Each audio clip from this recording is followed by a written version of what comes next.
La Méditerranée, berceau de notre culture. Née il y a des millions d'années de la rupture de la digue qui fermait le détroit de Gibraltar, elle est devenue une mer d'une inestimable diversité.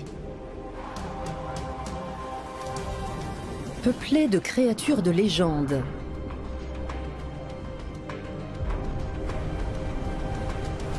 dans des paysages d'une saisissante beauté.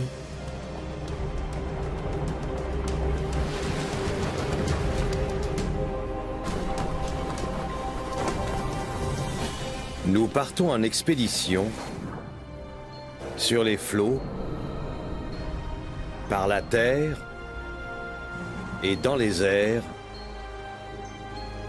pour voir comment se porte aujourd'hui notre Méditerranée.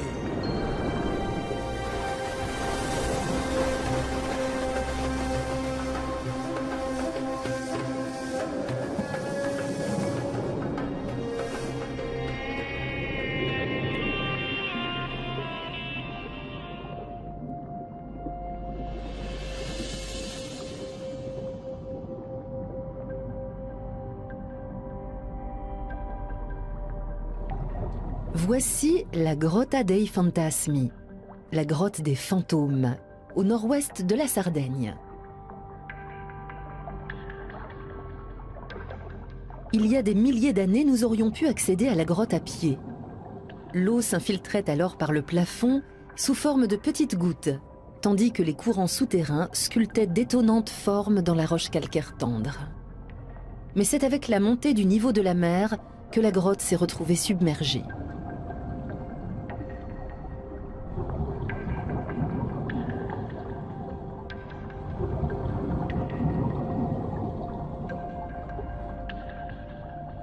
Nous suivons une rivière au beau milieu de la mer. En raison de sa densité plus faible, le courant d'eau douce se ferait un chemin dans l'eau salée.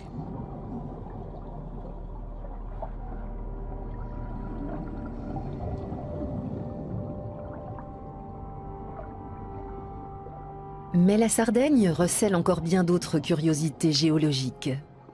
Il y a des millions d'années, elle ne faisait qu'un avec la Corse voisine. Puis, l'île s'est scindée en deux sous l'effet de mouvements tectoniques puissants qui ont aussi fermé l'accès à l'Atlantique en Méditerranée occidentale. La mer intérieure connaîtra alors un assèchement, jusqu'à ce qu'une inondation impressionnante venue de l'Atlantique remplisse de nouveau le bassin. Près de la grotte des fantômes se trouve l'un des biotopes les plus riches de la Méditerranée.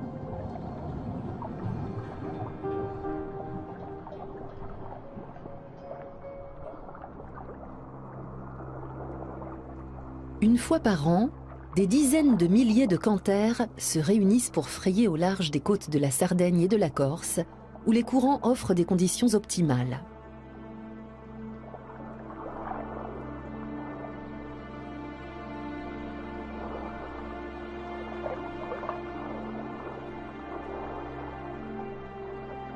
Les mâles défendent farouchement la couvée. Dans quelques jours, les minuscules larves de poissons vont éclore par millions et les courants les emporteront en haute mer.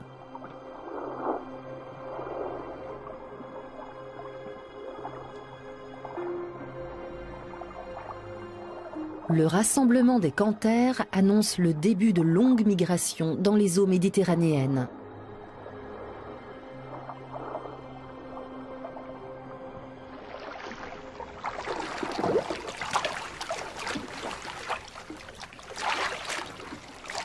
À bord de notre bateau d'expédition Toftevaag, nous nous engageons dans les Bouches de Bonifacio.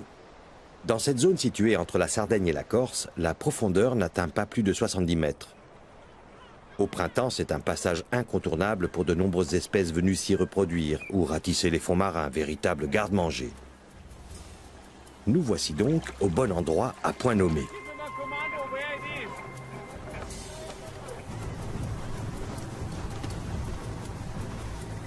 Juste au-dessous de la surface de l'eau, de petits poissons se nourrissent de larves de canthères et d'autres petits organismes, avant d'être dévorés à leur tour par les thons. Ces redoutables chasseurs mesurent plus d'1 mètre de long et pèsent jusqu'à 70 kilos. On peut les apercevoir furtivement lorsqu'ils effectuent un saut avant de se précipiter dans les bancs de poissons. La plupart d'entre eux seront attrapés par les chalutiers internationaux, dans le détroit de Gibraltar et au large des côtes espagnoles.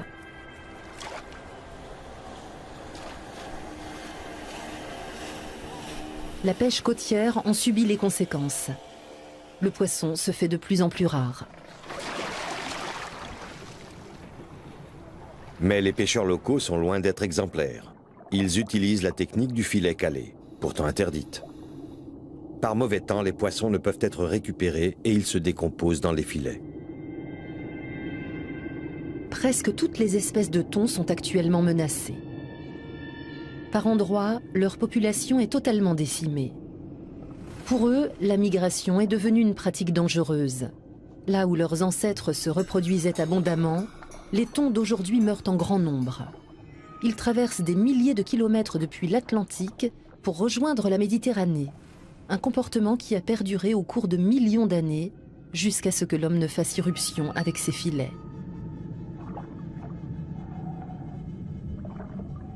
Aujourd'hui, la pêche a été bonne.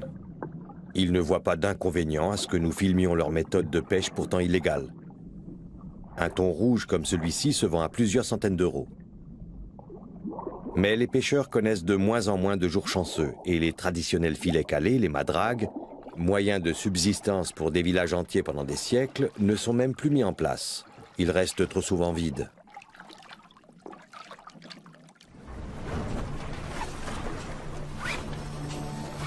Nous attendons plusieurs semaines dans le détroit de Bonifacio pour apercevoir les déplacements des habitants sous-marins. Pendant ce temps, notre équipe terrestre accompagne les oiseaux migrateurs. Environ 5 milliards d'oiseaux prennent chaque année leur quartier d'hiver dans le sud. L'itinéraire oriental traverse la Turquie européenne en passant par Istanbul, sur les côtes de la mer de Marmara. Puis il continue à travers la Turquie asiatique jusqu'en Israël, avant d'atteindre l'Égypte et enfin la frontière libyenne.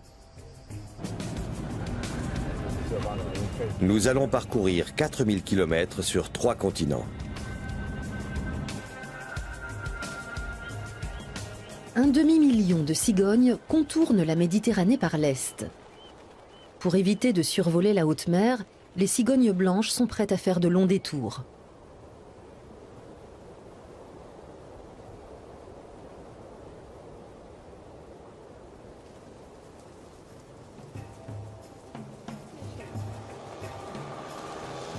De la frontière grecque jusqu'à Istanbul, la Turquie européenne forme une sorte d'immense entonnoir. C'est dans ce paysage méditerranéen qui s'étend sur plus de 25 000 km² que nous aimerions observer les cigognes. Les voici, là en face. Enfin, une première zone de rassemblement, près de l'autoroute qui relie Edirne à Istanbul. Pas facile de les voir, elles n'ont pas bougé.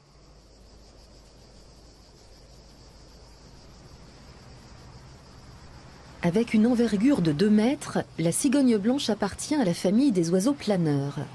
Elle se laisse porter par les courants ascendants et peut voler à une altitude de 5000 mètres.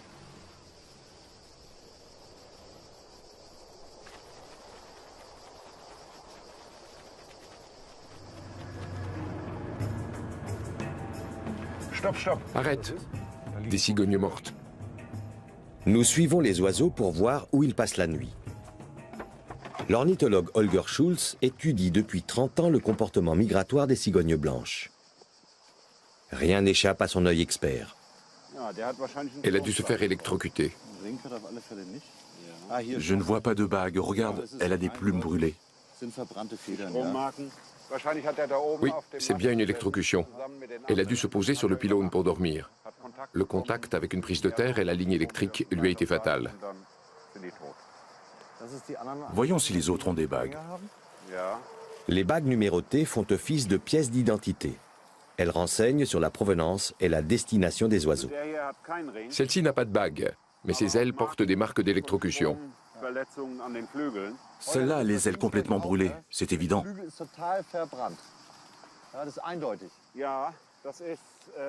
Les études d'Holger montrent que la moitié des jeunes cigognes meurent durant leur première année de vie.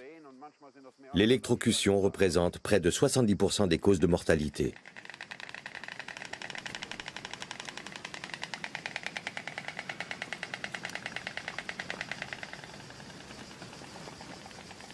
Si les courants ascendants sont suffisamment forts, ces grands oiseaux planeurs parcourent jusqu'à 500 km par jour, grâce à une remarquable économie d'énergie. Mais cette technique ne fonctionne pas au-dessus de l'eau. C'est pourquoi les cigognes contournent la Méditerranée, à l'ouest par Gibraltar ou à l'est par le Bosphore. Un jeune pélican blanc se joint aux cigognes. Il vient peut-être du delta du Danube ou de Grèce. Ce paysage est bien différent de ses escales habituelles, toujours en milieu aquatique. Mais ici, ce sont des champs de tournesol à perte de vue.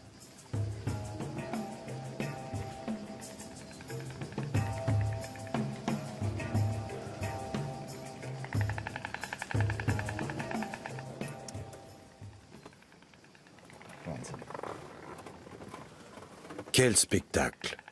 Au moins 10 000 cigognes dans la lumière du soir. Il est très rare d'en voir autant d'un coup.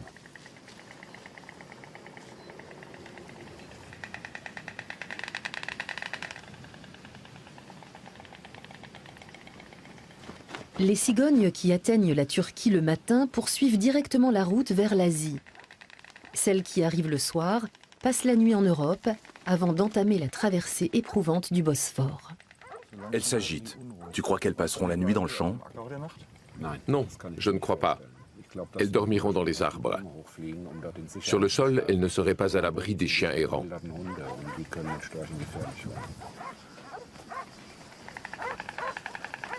Les cigognes semblent épuisées par le long voyage.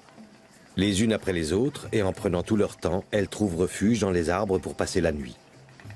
Demain, nous les accompagnerons dans l'étape difficile du Bosphore.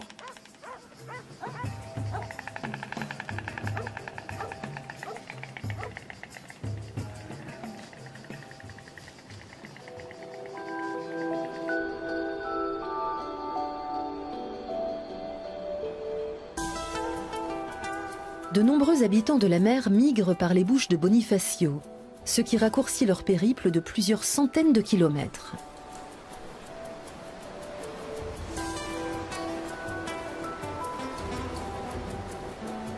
Ce passage étroit est idéal pour observer les pérégrinations sous-marines. Mais en restant sur le bateau, il est bien difficile de voir les animaux. Même les plus grands, comme les baleines ou les dauphins, ne peuvent être observés que brièvement, lorsqu'ils remontent à la surface pour respirer.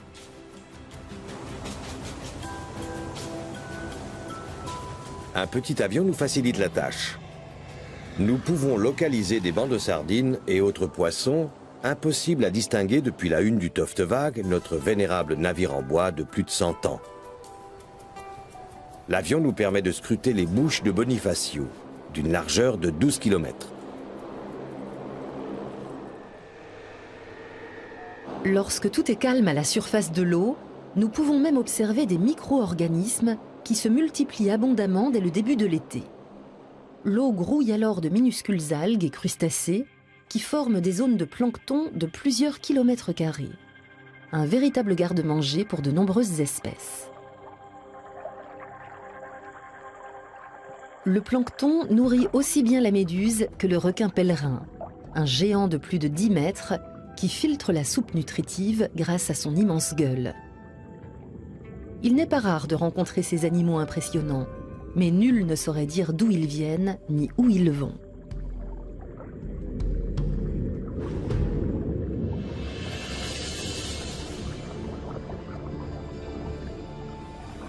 Il en va autrement pour le thon, dont les routes migratoires sont bien connues.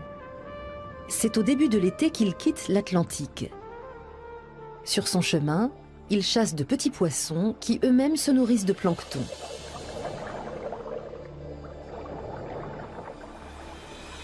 Cette énorme biomasse attire également l'un des plus grands migrateurs de la Méditerranée, le rorqual commun. Il peut atteindre 24 mètres de long et peser jusqu'à 70 tonnes.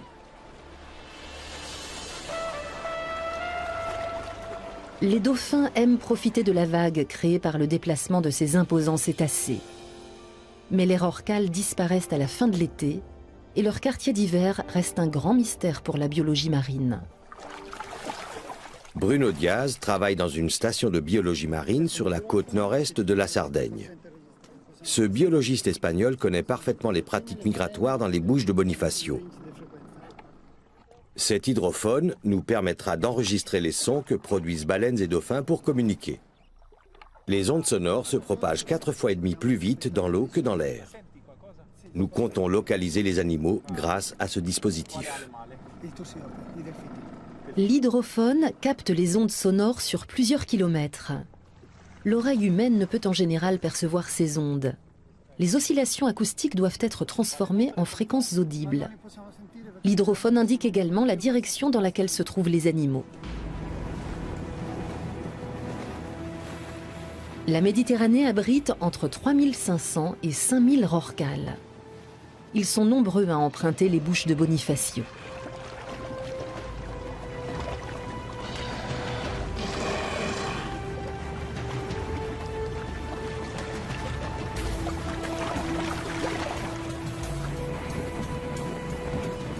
Le rorqual est considéré comme la baleine la plus rapide au monde.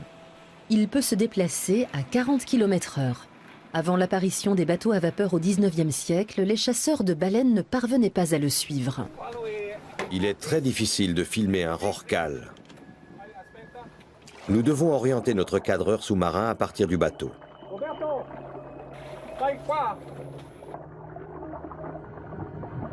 L'animal pourrait passer à seulement quelques mètres de nous sans être vu par le plongeur.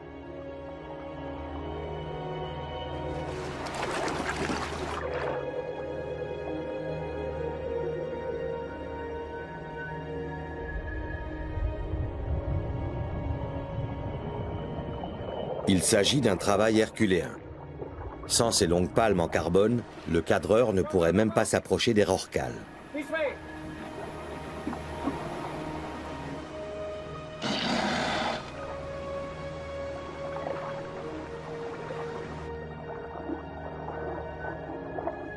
Mais voilà ses efforts récompensés. Pendant 20 secondes, l'objectif filme la baleine la plus rapide au monde.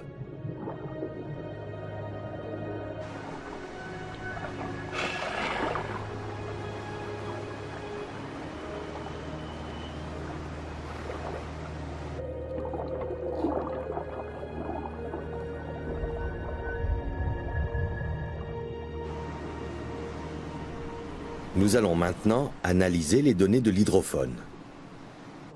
Les enregistrements indiquent que 3 rorquals se trouvaient à proximité du bateau, ainsi qu'un animal plus petit, qui a totalement échappé à notre attention.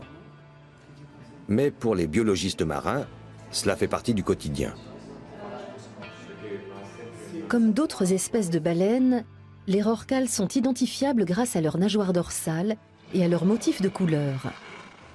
Les migrations dans la Méditerranée les exposent à toutes sortes de dangers, comme des collisions avec les bateaux, mais aussi le bruit ou encore les substances toxiques.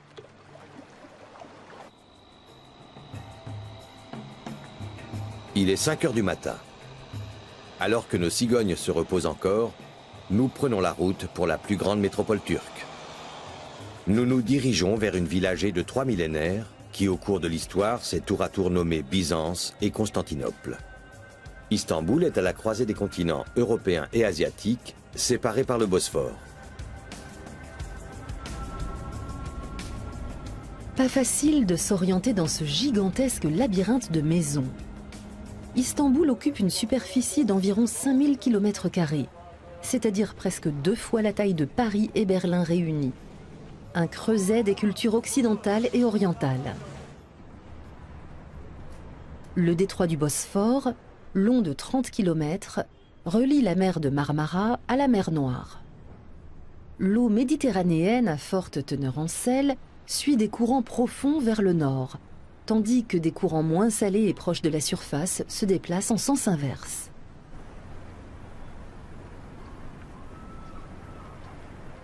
Pour les puffins, le Bosphore est un excellent point de ravitaillement.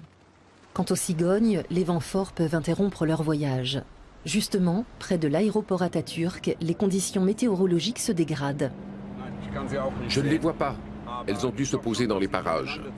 Avec la tempête qui arrive, impossible pour elles de poursuivre. Pas une minute sans décollage ou atterrissage. Les cigognes se posent elles aussi en attendant que la pluie passe. Elles ne peuvent pas voler avec les plumes mouillées.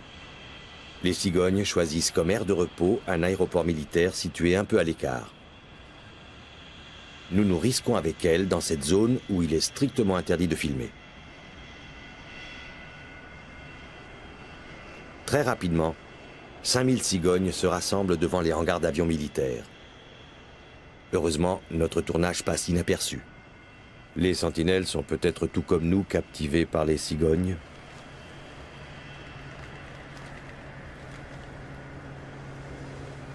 Un quart d'heure plus tard, les oiseaux s'apprêtent à repartir.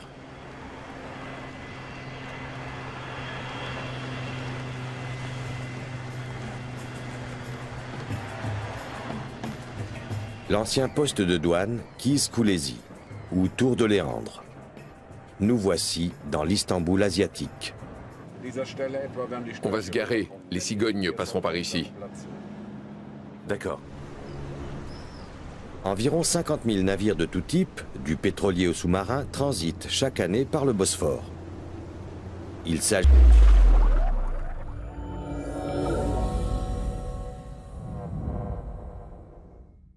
d'une des routes maritimes les plus fréquentées du monde. Aujourd'hui, on a un vent de nord-est. Normalement, les cigognes devraient passer ici, au-dessus de Sainte-Sophie. Ce serait splendide. La vue est dégagée. Sur la rive opposée se dessinent la vieille ville et la mosquée de Soliman. Un léger vent du nord et une température de 30 degrés. Des conditions migratoires idéales. C'est parti, Jens. Je vois les premières au-dessus de Sainte-Sophie.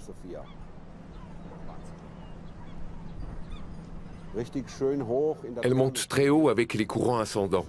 Elles sont déjà loin de nous. Nous attendions ce moment depuis 10 jours. 3000 cigognes cherchent un courant ascendant au-dessus de la plus belle mosquée d'Istanbul. Elles veulent gagner de la hauteur pour survoler ensuite le Bosphore en vol ramé.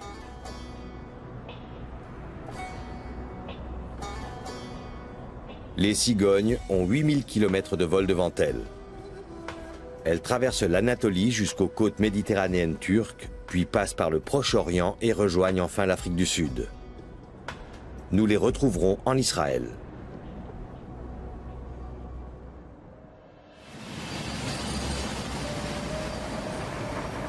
Si les migrations d'oiseaux sont bien connues, on en sait beaucoup moins sur les voyageurs des eaux méditerranéennes. Les études de biologistes comme Bruno Diaz n'en sont qu'à leur début. Et la tâche est loin d'être simple.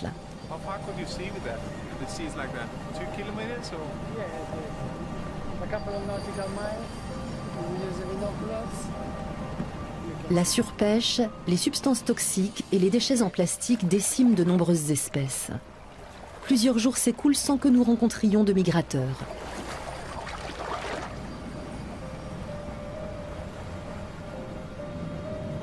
Depuis presque une semaine, nous sommes dans les Bouches de Bonifacio, et toujours rien. Mais soudain, un groupe de dauphins surgit droit devant nous.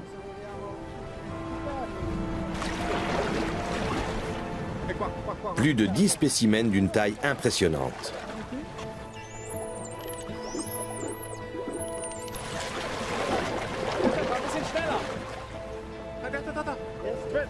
Chaque dauphin possède une nageoire dorsale unique, ce qui permet à Bruno Diaz de les reconnaître. Ceux-là, il les a déjà vus souvent dans le coin, et c'est anormal. Les dauphins chassent habituellement dans des territoires de plusieurs centaines de kilomètres carrés. Mais ce groupe semble avoir abandonné sa pratique migratoire.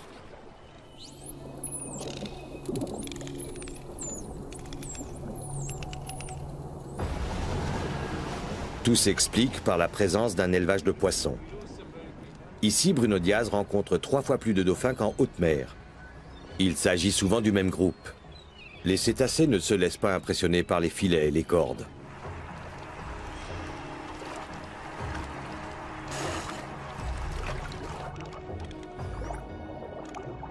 Les dauphins trouvent de moins en moins de proies en haute mer. C'est pourquoi ils fréquentent assidûment la ferme aquacole. Ils n'y trouvent pas seulement des poissons d'élevage. La nourriture qui s'échappe des filets attire d'immenses bancs de poissons, chose devenue rare dans la Méditerranée.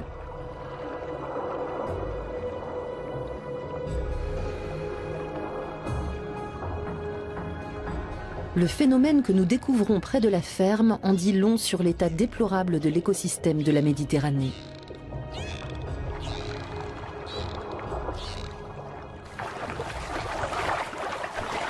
La mer a été pillée par la pêche industrielle. Les populations de poissons comestibles ont diminué de 80% ces 30 dernières années. La demande, elle, a plus que doublé. Même si les médicaments et la nourriture sont distribués de façon plus responsable, de nouveaux écosystèmes se développent autour des zones d'élevage. Les thons qui se dirigent vers leur lieu de reproduction font halte eux aussi près des fermes.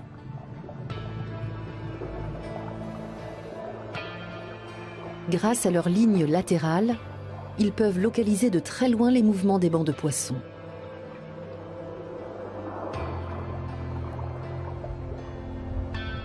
Nous cherchons à savoir comment les dauphins se comportent dans cet environnement. Est-ce qu'ils déchirent les filets pour parvenir jusqu'à leur butin? Les éleveurs les considèrent comme des nuisibles, à l'origine de dégâts importants. Pendant des dizaines d'années, les cétacés ont fait l'objet de persécutions sans merci.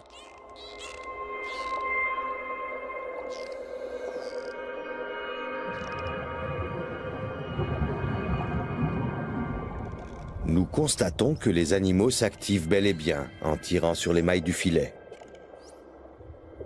Mais lorsque nous nous approchons, ils préfèrent s'éloigner. Au bout d'une heure, nous parvenons enfin à voir ce que font les dauphins. Ils tirent les poissons malades ou blessés à travers les mailles, sans pour autant endommager le filet.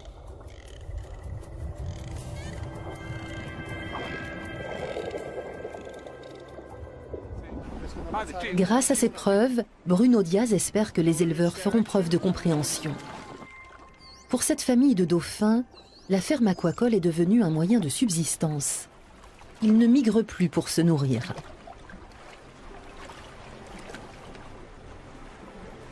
Ces 20 dernières années, les dauphins ont disparu de certaines régions.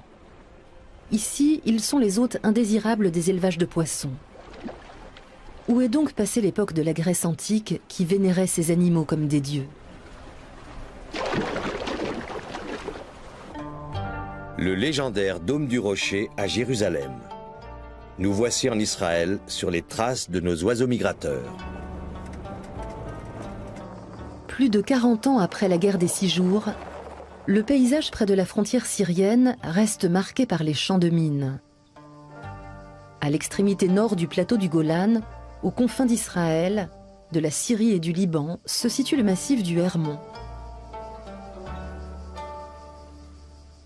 Le château de la Falaise, comme on appelle la forteresse de Nemrod en arabe, a été érigé il y a 800 ans contre les attaques des croisés. Ce sera notre poste d'observation.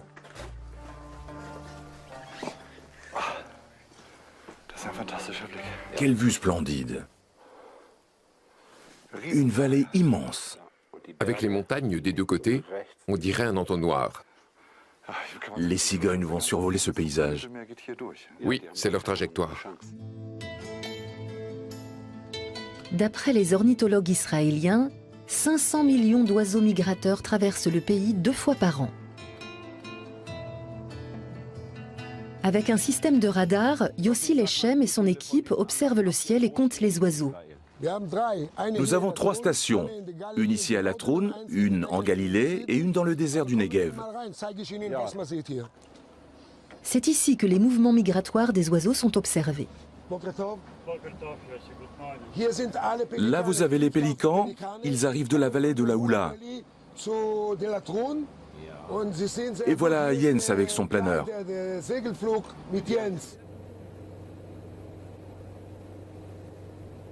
À bord d'un motoplaneur, nous partons à la recherche de pélicans en migration. Notre pilote, Elie Sofer, reçoit par transmission radio les coordonnées de l'endroit où se trouvent les oiseaux. Au bout d'une heure, nous nous approchons d'un premier assemblement.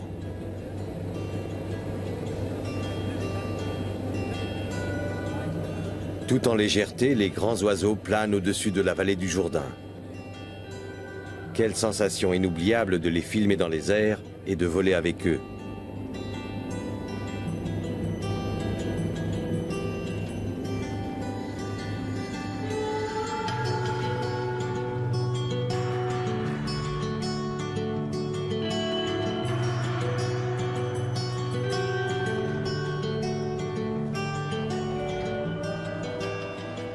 Ces voyageurs traversent des mondes. Environ 25 000 pélicans blancs survolent Israël 2 fois par an. Ils font halte dans la vallée de la Houla, près du lac Agmon, au cœur d'une réserve naturelle située entre les montagnes de Galilée et le plateau du Golan.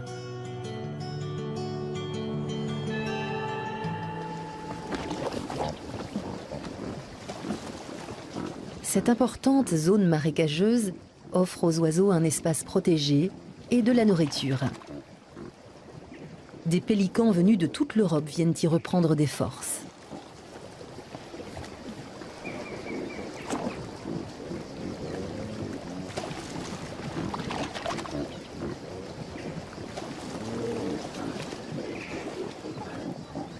Les coups étirés signifient que les oiseaux ont repéré un danger. Un chacal doré est dans les parages.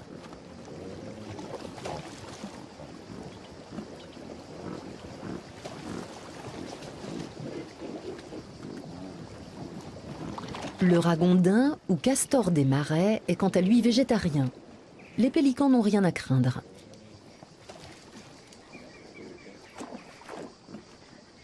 Le lac Agmon est une escale des plus fréquentées. Dès le mois d'octobre, la vie va bon train par ici.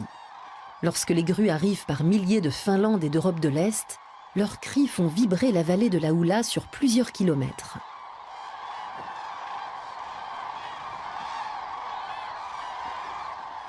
Même après les récoltes, les champs de maïs et de cacahuètes autour de la réserve naturelle promettent un vrai festin aux voyageurs affamés. C'est l'occasion de se rassasier avant de poursuivre la route vers l'Éthiopie.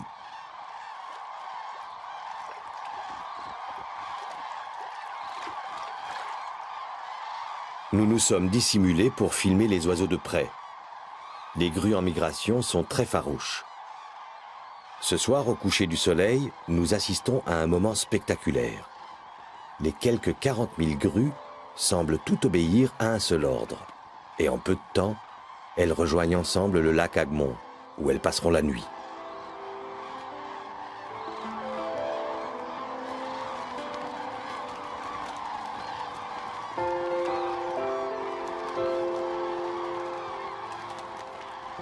Nous constatons que parmi les pays de la côte sud-est de la Méditerranée, seul Israël adopte des mesures conséquentes pour protéger l'environnement. Mais nous voulons savoir quels dangers guettent nos oiseaux migrateurs à d'autres étapes de leur parcours. Notre prochaine destination est la côte égyptienne.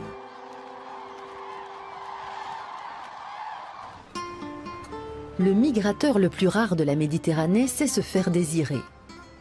Le requin pèlerin, deuxième plus grand poisson au monde, est surtout présent dans les légendes. Contrairement à la baleine, il n'expulse pas de jets d'eau et d'air qui permettraient de le localiser.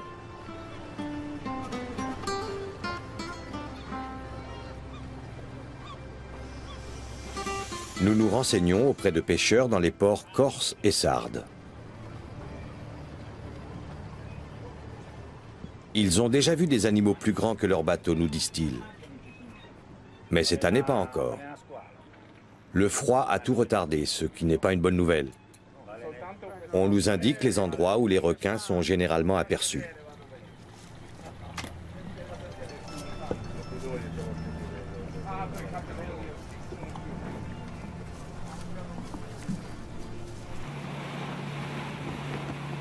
Dans les bouches de Bonifacio, l'eau froide des profondeurs, riche en nourriture, est poussée vers la surface. Au printemps, le plancton y abonde et attire le requin.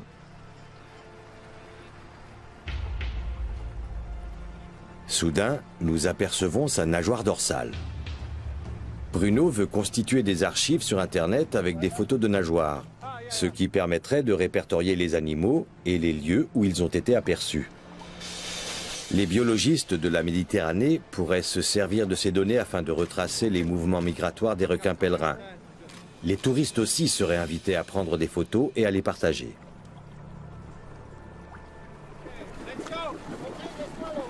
Un plongeur ferait sans doute fuir l'animal. Mais une fois qu'il s'est familiarisé avec le bateau, nous optons pour une caméra sur perche télescopique. Pour bien filmer le requin, l'objectif doit être au plus près.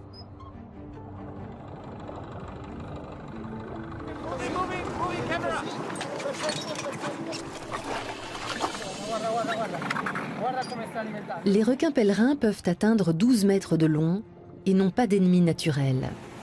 C'est précisément le problème. Ils ne se méfient pas des bateaux et meurent déchiquetés par les hélices. Nous contournons l'animal et arrêtons le moteur. Le requin s'avance vers nous. Notre individu fait 7 mètres de long. Il n'a pas peur et reste près du bateau. Mais nous avons du mal à le filmer. Il ne cesse de se déplacer en effectuant des cercles.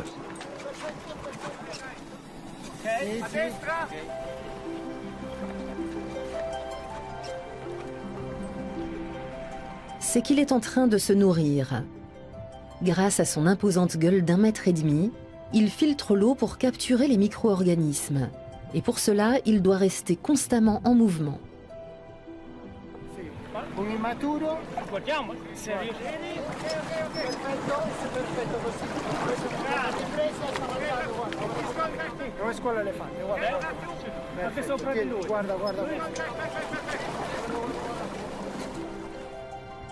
« 9000 litres d'eau par minute transitent par les branchies qui retiennent le plancton.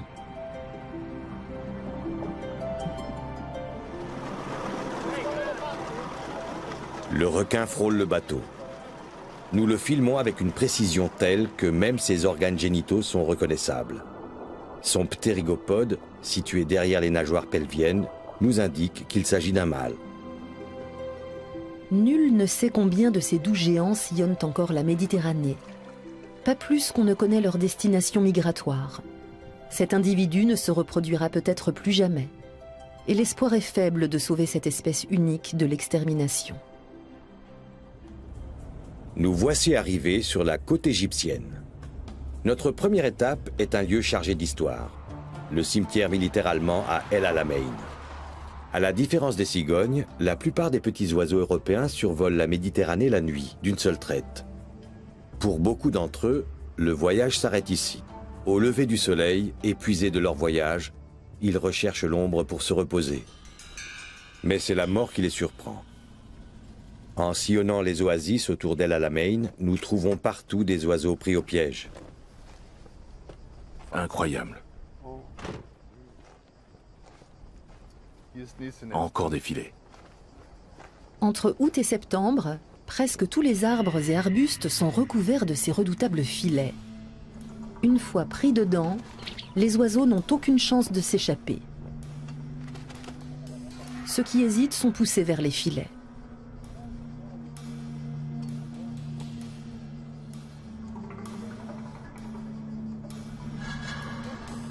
Cette pie grièche ne se débat plus. Les tentatives de se libérer en battant des ailes provoquent l'effet inverse.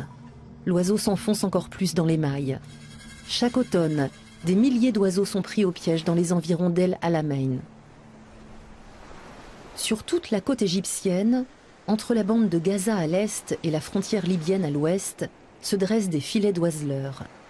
700 km de pièges, un phénomène unique au monde.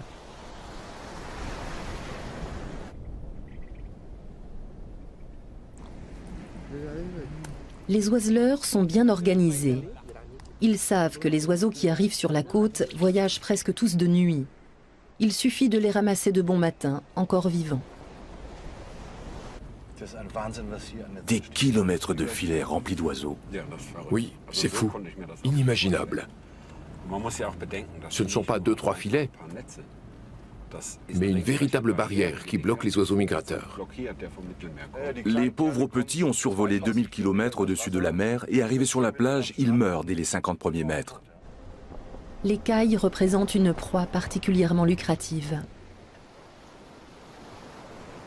Pour éviter que les oiseaux ne s'échappent, on leur arrache les ailes et la queue. Mais ils ne seront tués qu'une fois vendus. Allez, on s'en va. Nous essayons de savoir où les oiseaux sont commercialisés. Les Bédouins préfèrent rester discrets. Nous nous rendons dans le delta du Nil à Rosette, ville portuaire peu touristique. On dirait le centre-ville. Oui, on y est. On ne peut pas continuer en voiture. On va se garer et continuer à pied.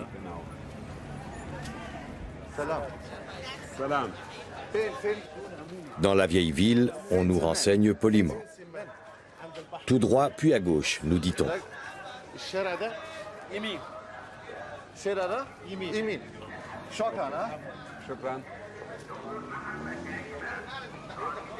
Vous cherchez des oiseaux? Le boucher semble dubitatif et nous indique un angle de rue où s'entassent des caisses remplies de cailles. Il y en a bien une cinquantaine par caisse. 1, 2, 3, 4, 5, 6, 7, 8, 9, 10, 11, 12. Je dirais 600 cailles. Il y en a autant de l'autre côté, donc à peu près 1000 oiseaux. Au prochain stand, une cargaison d'oiseaux vient tout juste d'arriver. Notre présence n'est visiblement guère appréciée des marchands. Des pigrièches, des huppes, des torcoles. En Europe, ces espèces sont protégées. Ici, elles constituent un mets très prisé. Des traquets en quantité. Des oiseaux chanteurs. Les consommateurs privilégient la viande fraîche, mais les oiseaux sont aussi conservés au congélateur. Ils sont déjà plumés. 60, 100, 150, presque 1000 oiseaux dans ce congélateur. Ce guêpier, comme tant d'autres, n'est pas au bout de son calvaire. En une journée, nous avons vu à Rosette environ 10 000 oiseaux capturés ou morts. Chaque année, durant une période de 3 mois, les marchés égyptiens proposent de petits oiseaux fraîchement capturés. Et personne n'éprouve de remords, car en Égypte, l'activité d'oiseleur est une tradition. La disparition croissante des espèces concerne le monde entier. Les côtes égyptiennes de la Méditerranée révèlent que les pratiques d'un seul pays peuvent réduire à néant les efforts de tous les autres.